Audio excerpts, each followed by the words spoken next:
Assalamualaikum warahmatullahi wabarakatuh. Perkenalkan, nama saya Revi Anggela Yolanda dari kelas 2B dengan NIM 21 12 11 865. Di sini saya akan membacakan PPT dari tugas saya, yaitu makna Pancasila dan Bhinneka Tunggal Ika.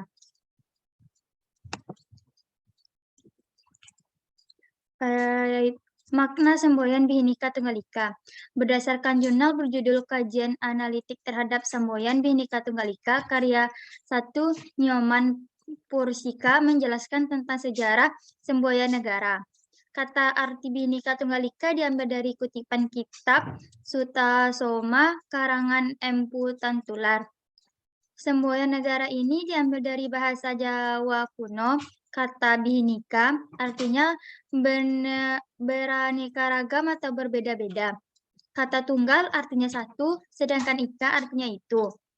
Secara harfiah, Bhinneka Tunggal Ika diterjemahkan menjadi beraneka satu itu, yang bermakna meskipun berbeda-beda tetapi pada hakikatnya bangsa Indonesia tetap satu kesatuan.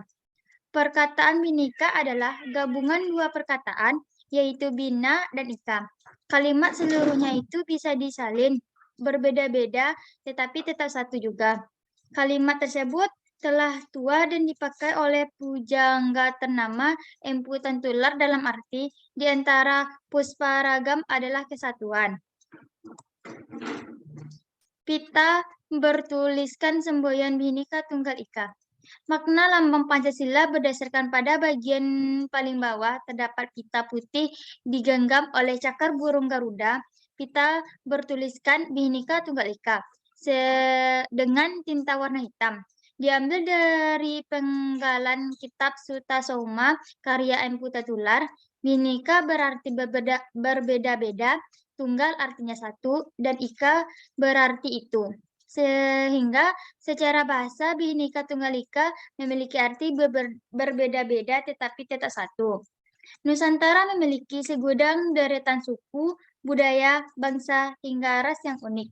Keanekaragaman di setiap daerah tersebut menjadi kekayaan dan patut dibanggakan.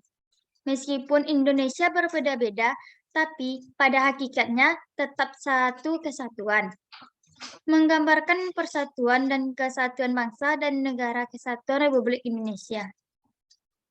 Sejarah perumusan dan lahirnya Pancasila.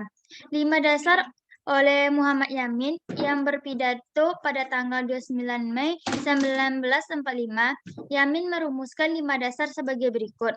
Yang pertama, peri kebangsaan. 2, peri kemanusiaan. 3, peri ketuhanan. 4, peri kerakyatan. 5, kesejahteraan rakyat.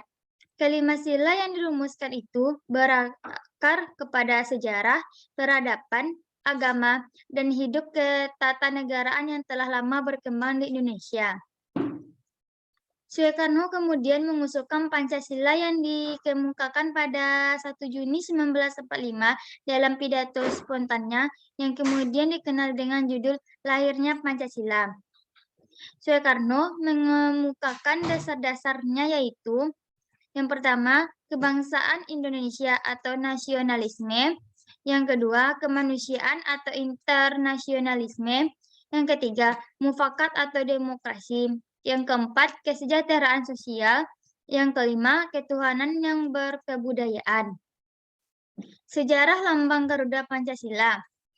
Selang antara tahun 1945 sampai dengan 1949, Indonesia membutuhkan sebuah lambang negara, sehingga dibentuklah tim panitia lencana negara di bawah koordinator Menteri Negara Sultan Hadid II. Mereka bertugas menyeleksi usulan rancangan lambang negara untuk diajukan pada pemerintah. Akhirnya terpilih 2 lambang usulan dari Sultan Hamid II dan Muhammad Yamin.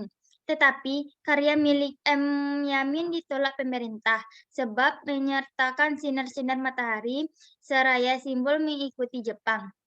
Setelah diskusi panjang dan koordinasi dengan Presiden Republik Indonesia Serikat atau RIS, Soekarno dan Perdana Menterinya Muhammad Hatta Sultan Hamid II berupaya untuk menyempurnakan lambang burung Garuda Pancasila hingga akhirnya resmi dipakai tanggal 11 Februari 1950 dalam sidang RIS, serta sang presiden mulai memperkenalkan pada masyarakat Indonesia saat di Hotel Des Indes pada tanggal 15 Februari 1550.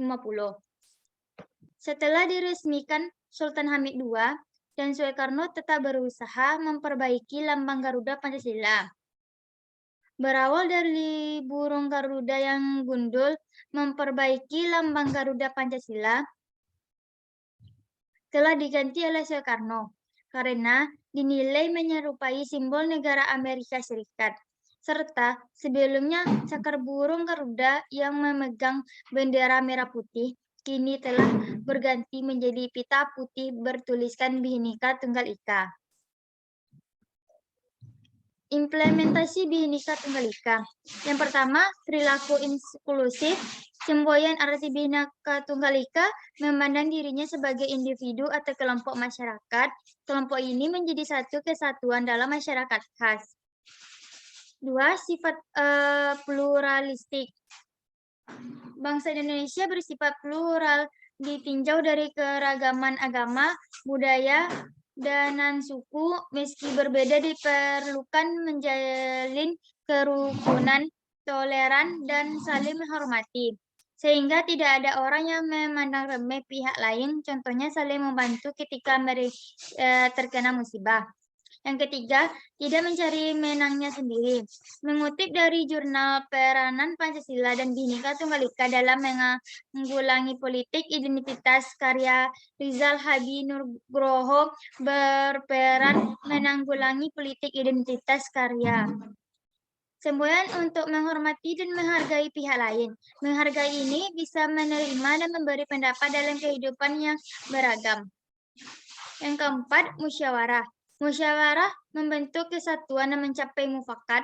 Dalam hal ini ada istilah common denominator, yakni inti kesamaan yang dipilih untuk mencapai mufakat.